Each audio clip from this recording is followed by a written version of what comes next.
Dr. David Clark. Mr. Speaker, it's a pleasure to follow that well-enunciated Speaker, Dr. Hutchison.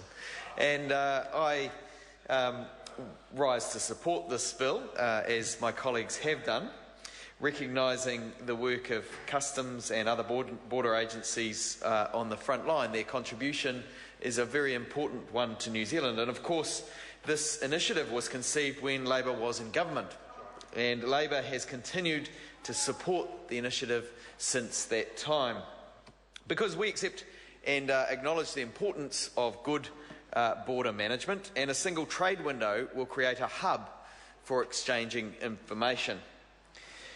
Our real issue with this bill, and our concern that lies behind the questions that have been raised in the House today, is whether this government is really up to the task of dealing with the security issues that it implies. And Dr. Hutchison raised the issue of a dated computer system and the need for careful, cautious progress. And certainly in many areas his government has been incredibly cautious, particularly in terms of reforms that would see our country better off.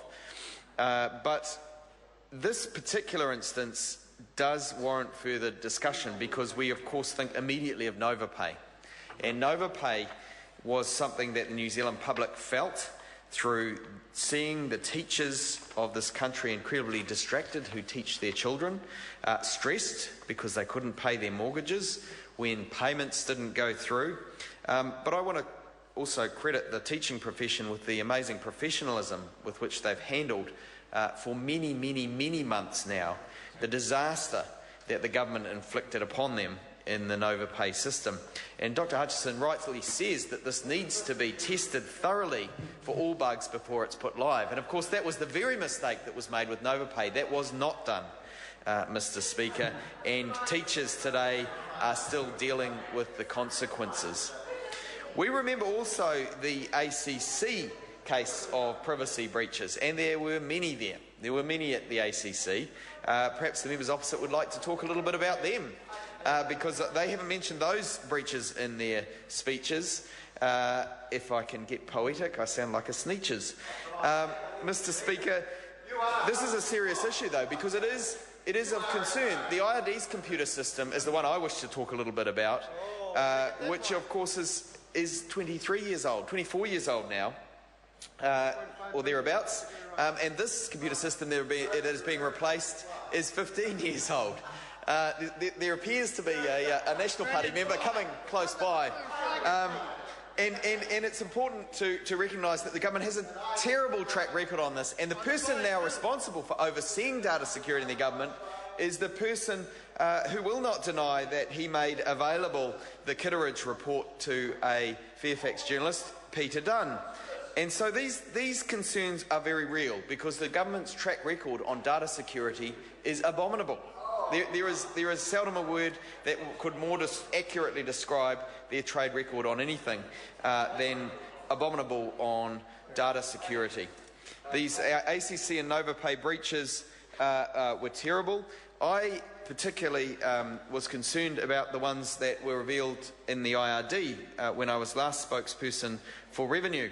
There were in 2012 32 separate incidents and over 5,000 victims of data breaches at the IRD. And the IRD, as we know, holds our most sensitive information. Taxpayers hand over their bank details, their IRD numbers, their addresses, names, and all other kinds of things that make them vulnerable to digital incidents.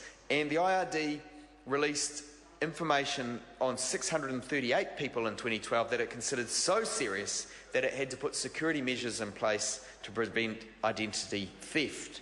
Now that was 2012, and we learnt subsequently via the Official Information Act that the Inland Revenue, what is the Inland Revenue doing, is the heading, and I'll quote, the Inland Revenue is implementing a system that will detect when an email or its attachment includes one or more Inland Revenue number or other types of taxpayer personal information. The tool will then prompt the user to determine if the action is intended or block the email being sent if necessary.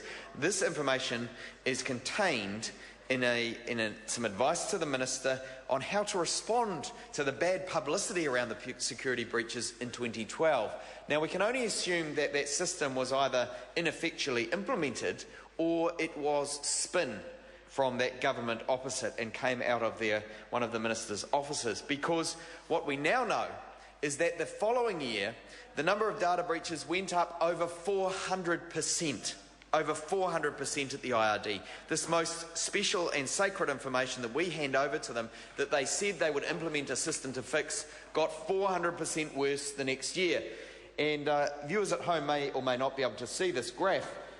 Probably it's too small, but it indicates over a period of time, month by month, how many data breaches there are at the IRD. And what it clearly illustrates, when one looks at it close up, is that the little houses at the bottom of this graph, the things that look like single or double story buildings, represent 2012, and the things that look like skyscrapers represent 2013. These are the breaches at IRD. Who knows, if they continue at this rate, every New Zealander will have their data live on the internet within a few years. If they keep increasing at a 400% rate, they'll reduce inequality. Everybody will have their personal information out there, and we'll all be at risk of security breaches. That's the record of this government. It's not just ACC, it's not just NovaPay, it's IRD as well. And now the person who was overseeing the IRD computer rebuild, although we confess there's been precious little progress on that, is now in charge of data security for the whole government. That is Peter Dunn, who was sacked as a minister last year, but Mr Key says that was last year, that is this year now, and all leaks and breaches and so on are forgiven, and his government needs propping up, and he's happy to have Mr Dunn back in his cabinet. So what is the government doing in that instance? Because that will be illustrative. This computer system that is going to be fixed in this bill is 15 years old. The other one is 24 years old in the IRD. Well, they've spent $50 million to tell them that in principle it needs to be fixed. And that is an outrage in my view, because the briefing to the incoming minister told them that already 5 years ago. Peter Dunn was told that 7 years ago, that that system was on its last legs, and nothing has happened to fix it. So that's why we have legitimate concerns on this side of the House about whether the government will be able to implement this kind of sophisticated computer software that will enable border agencies to identify relationships between people and goods by linking travel and trade data. That is proposed in this bill before us now, Mr Speaker. Labor, of course, substantially boosted New Zealand's border security capacity when it was in office. Scientific and operational systems were changed to more effectively investigate, eradicate or manage biological threats. Labor set up Biosecurity New Zealand to coordinate the agencies that manage and protect our country against these threats. We developed a comprehensive biosecurity strategy applying to all of New Zealand's environments, land, freshwater and marine, and to both Indigenous and introduced flora and fauna. These are important things for New Zealand's agricultural export industry. And we know there have been other breaches this year. There have been meat processed down my way, down at Pukura near in Oamaru, that has failed to be able to be introduced to China because practices were not followed as accurately and correctly as they should have to comply with the Chinese expectations of biosecurity, meat processing and the like.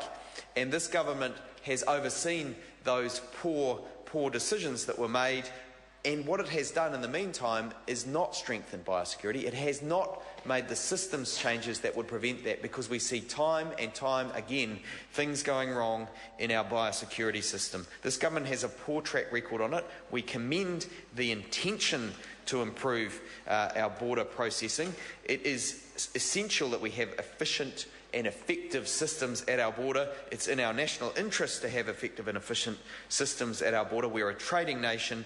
It's not only desirable, it is absolutely essential, Mr Speaker. So we support this bill, we support the intention, we raise the concerns about whether it will really be able to be implemented, and we welcome also the government's consultation on whether GST should be collected at the border in the way that it is currently with the de minimis approach. I have heard personally from many retailers in Dunedin, in my neck of the woods, who are struggling because the government hasn't looked at this issue thoroughly yet.